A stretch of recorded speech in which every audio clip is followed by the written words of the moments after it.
कर विमल को मारती। विमल बेटा, ये क्या है? तुम दोनों ऐसे लड़ क्यों रहे हो?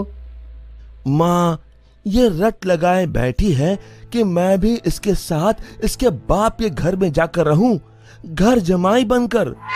भला मैं ये कैसे कर सकता हूँ? और इसीलिए हमारी रोज अनबन होती है। एक काम कर, तू उसे अच्छे से समझा कि अब यही उसका घर है। अगले दिन फिर से लक्ष्मी विमल को अपने घर चलने के लिए जोर डालने लगी। आप मेरे साथ मेरे घर चलिए। आपको यहाँ गरीबों की तरह जीने की कोई जरूरत नहीं है। मेरे पापा के पास सब कुछ है। मैंने तुम्हें कितनी बार बोला है, मैं घर जमाई नहीं बनना चाहता हूँ।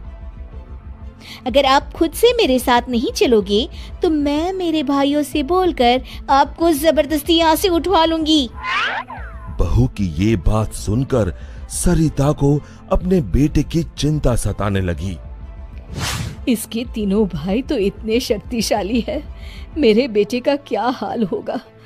ये मैंने क्या कर दिया? इससे अच्छा तो किसी गरीब की बेटी ब्याह लाती, कम से कम कोई आफत तो नहीं आती।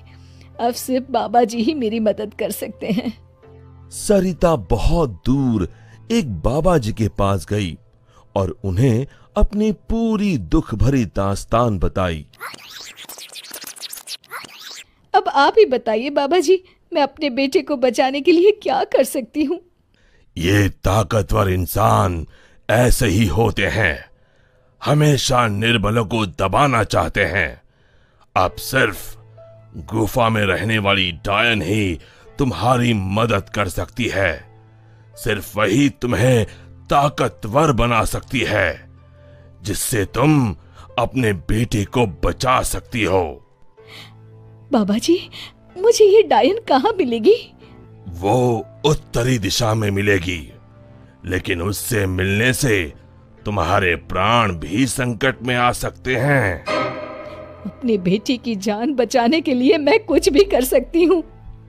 सरिता उत्तरी दिशा में निकल पड़ी और गुफा तक पहुंचते पहुंचते उसे रात हो गई। कोई है यहाँ? क्या आज एक इंसान यहाँ खुद चलकर आया है? वो भी मेरा खाना बनने।